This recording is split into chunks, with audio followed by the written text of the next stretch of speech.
नमस्ते दोस्तों, आप सभी का फिर एक बार स्वागत है मेरे चैनल पे अकाउंटिंग बाय अपटे। हम लोग ये भी बोल सकते हैं अकाउंटिंग सिंप्लीफाइड, बिकॉज आपने अगर मेरे पहले वाले वीडियोस देखे हैं तो आपको समझ में आ जाएगा कि ये चैनल पे आपको सिंपलेस्ट ऑफ लैंग्वेज में ऑल अकाउंटिंग कंसेप्ट्स सीखने को मिलेंगे। तो चलिए आज का अपना टॉपिक करते हैं शुरू। आज का अपना टॉपिक है, आज मैं बात करने वाला हूँ ब्रेक इवन पे। पहले हम लोग देखेंगे ब्रेक इवन का मतलब क्या होता है, फिर हम लोग देखेंगे कि ब्रेक इवन कैलकुलेट कैसे होता है, वो हम लोग एक्सेल में देखेंगे। और जो एक्सेल का कैलकुलेशन है वही हम लोग एक ग्राफ में डाल के ब्रेक इवन ग्राफ में कैसे दिखता है उसको समझने की कोशिश करेंगे। तो पहले जानते हैं कि ब्रेक इवन का मतलब क्या है। सिंपल लैंग्वेज में ब्रेक इवन का मतलब ये है कि break even is a point where by selling और producing something I am neither making a loss, I am neither making a profit।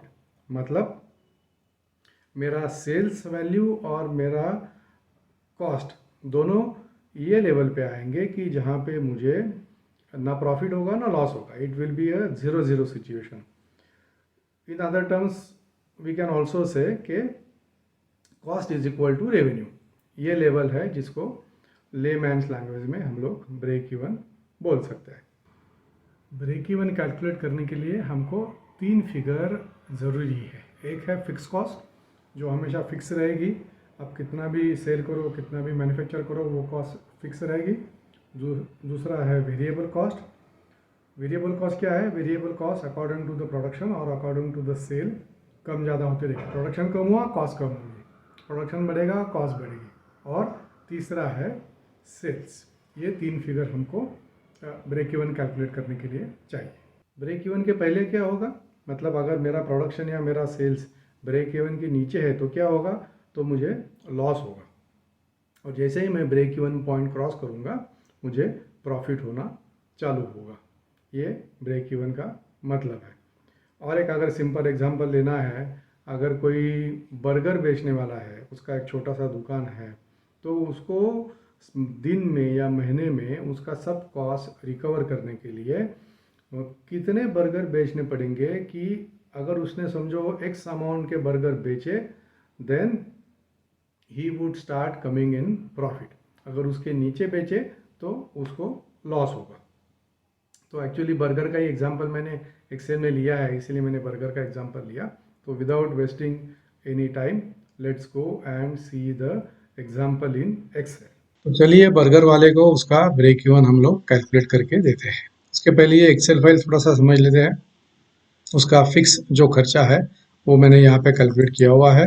उसका फिक्स खर्चा है 35,000 रुपीज़, जिसमें 20,000 रुपया उसका रेंट है, 10,000 रुपया उसका सैलरी है, उसने एक आदमी रखा है काम पे उसके लिए, और उसका लाइट और पानी का बिल है 5,000 रुपये। सब मिला के होता है 35,000 रुपीज़। यहाँ पे मैंने फार्मूला डाला है this plus A plus B plus C 35,000 rupees. ठीक है। उसको एक बर्गर बनाने के लिए उसका वेरिएबल जो कॉस्ट है वो कॉस्ट आने वाला है 75 रुपीज़, जिसमें मेजरली उसको ब्रेड लगेगा, बटर लगेगा, चीज़ और वेजिटेबल। उसका खर्चा है 75 रुपीज़। और उसने सेलिंग प्राइस डिसाइड किया हुआ है 125 रुपीज़। एक बर्गर 125 रुपये में बेचेगा। तो ये वाला जो फिगर है units required for break even point, ये हम लोग अभी कैलकुलेट करेंगे बाय यूजिंग एक्सेल का सिंपल गोल सीक फंक्शन। इससे 1 सेकंड में उसका क्वांटिटी आ जाएगा।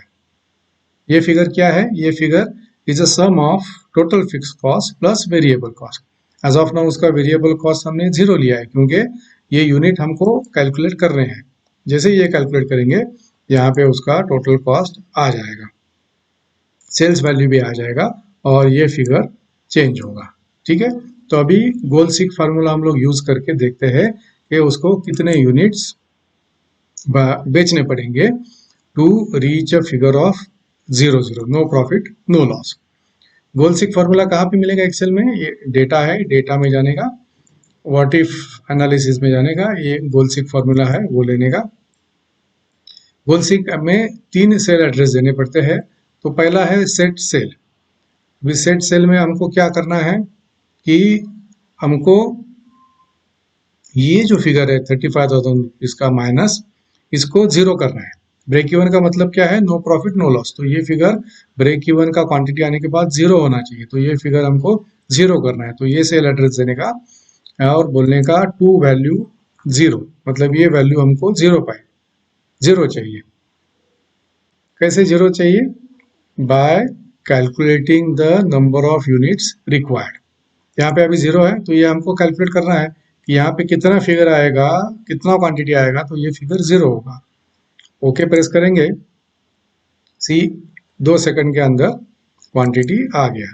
तो ये बर्गर वाले को 125 रुपये में 700 बर्गर महीने के बेचने पड़ेंगे, तभी उसको नो प्रॉफिट नो लॉस होगा। अगर ये 700 से अगर ज़्यादा बेचेगा, इसको अगर मैं 750 करता हूँ, तो देखो उसको फायदा होगा 2500 रुपये महीने का।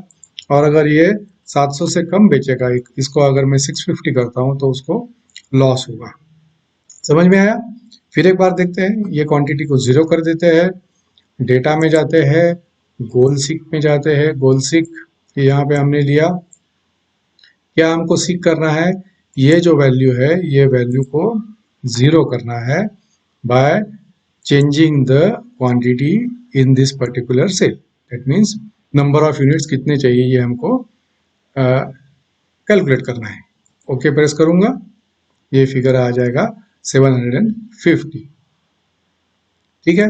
अगर ये उसने बोला मैं 125 की जगह पे 150 पे बेचूंगा, अगर ये 150 करेंगे और ये 700 क्वांटिटी था, ये आप ध्यान में रखिए, इसको हम लोग वापस जीरो करेंगे, गोल सीक में जाएंगे, देखते हैं कि क्वांटिटी में कैसा चेंज होता है। कौन सा वैल्यू चेंज करना है? इसको जीरो करना है by calculating the value in this cell. तो अभी कितना आया? उसको 467 बर्गर बेचने पड़ेंगे, जो पहले 700 से एट 125 रुपीज, अभी उसका फिगर आ गया 467, बिकॉज उसने सेलिंग प्राइस बढ़ाया। तो जैसा सेलिंग प्राइस बढ़ेगा, ये उसका ब्रेक इवन का लेवल कम होगा, जैसे सेलिंग प्राइस कम होगा, ब्रेक इवन का क्वांटिटी उसका बढ़ेगा। आई बात समझ में? तो दोस्तों, आपने देखा कितना सिंपल है कैलकुलेट करना goal seek formula. Thanks to excel goal seek formula. 3 figure डालो और अपना ब्रेक इवन पॉइंट आराम से निकालो। अभी यही ब्रेक इवन पॉइंट हम लोग पावर पॉइंट में ब्रेक इवन का एक ग्राफ बनता है, वो ग्राफ में कैसे दिखते हैं वो देखेंगे। ठीक है, तो अभी पावर पॉइंट में चलेंगे। तो जो अपना एक्सेल का एग्जाम्पल था, यही एग्जाम्पल मैंने इधर लिया है। क्वांटिटी मैंने 700 रखा है, पहले जो हमने कैलकुलेट की थी वो, बाकी सब सेम है। अभी ये ग्राफ में आते हैं। ठीक है, ये जो लाइन है, ये अपना लाइन फिक्स एक्सपेंसेस का है। फिक्स एक्सपेंसेस कितने हैं? 35,000 रुपीज। वो 35,000 रुपीज यहाँ पे आ गए। ठीक है, ये जो लाइन है, ये वेरिएबल कॉस्ट की लाइन है। वेरिएबल कॉस्ट मतलब उसको बर्गर बर्गर बनाने के लिए जो रॉ मटेरियल लगने वाला है, उसका जो वेरिएबल कॉस्ट है, ये है। दैट मीन्स 35,000 रुपीज माइनस 87,500, ये उसका वेरिएबल कॉस्ट है। और ये रेवेन्यू का लाइन है। तो ये जो 700 का जो नंबर है, ये 700 का नंबर यहाँ पे आएगा। इसी रेवेन्यू और वेरिएबल कॉस्ट और फिक्स कॉस्ट, ये जहाँ पे कट होते हैं, जहाँ पे टच होते हैं एक दूसरे को, उसको ब्रेक इवन पॉइंट बोलते हैं। तो ये 700 का फिगर यहाँ पे आता है। ये वाला जो पोर्शन है, यहाँ तक, मतलब जब तक वो 700 अचीव नहीं करता है, तब तक उसको लॉस होगा। 700 पे वो 00 पे आएगा, और जैसे ही वो 700 का फिगर क्रॉस करेगा, उसको प्रॉफिट होना चालू हो जाएगा।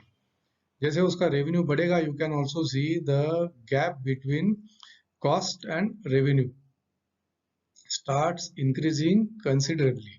मतलब उसका जो प्रॉफिट मार्जिन है, जैसा उसका रेवेन्यू बढ़ता रहेगा, फिक्स कॉस्ट सेम रहेगा, वेरिएबल कॉस्ट खाली इंक्रीज होगा, तो उसका प्रॉफिट मार्जिन भी कंटिन्यूसली बढ़ते रहेगा। That is why people say you need to maximize your sales to maximize your profit। उसके पीछे ये ब्रेक इवन का कंसेप्ट है। ठीक है, आई बात समझ में? तो दोस्तों, ये था अपना ब्रेक इवन सिंपल लैंग्वेज में, by taking live example, day to day example, so that then समझने में आसानी हो। मैं आशा करता हूँ ये वीडियो आपको पसंद आया रहेगा। तो अगर पसंद आया है तो मालूम है आपको क्या करना है, लाइक करना है, शेयर करना है और सब्सक्राइब भी करना है। अगर ये वीडियो में और कुछ डाउट्स आपके माइंड में रह गए हैं तो आप मुझे वीडियो में यूट्यूब में कमेंट करके भी बोल सकते हैं। So thank you very much for your time. See you in next video. Thank you.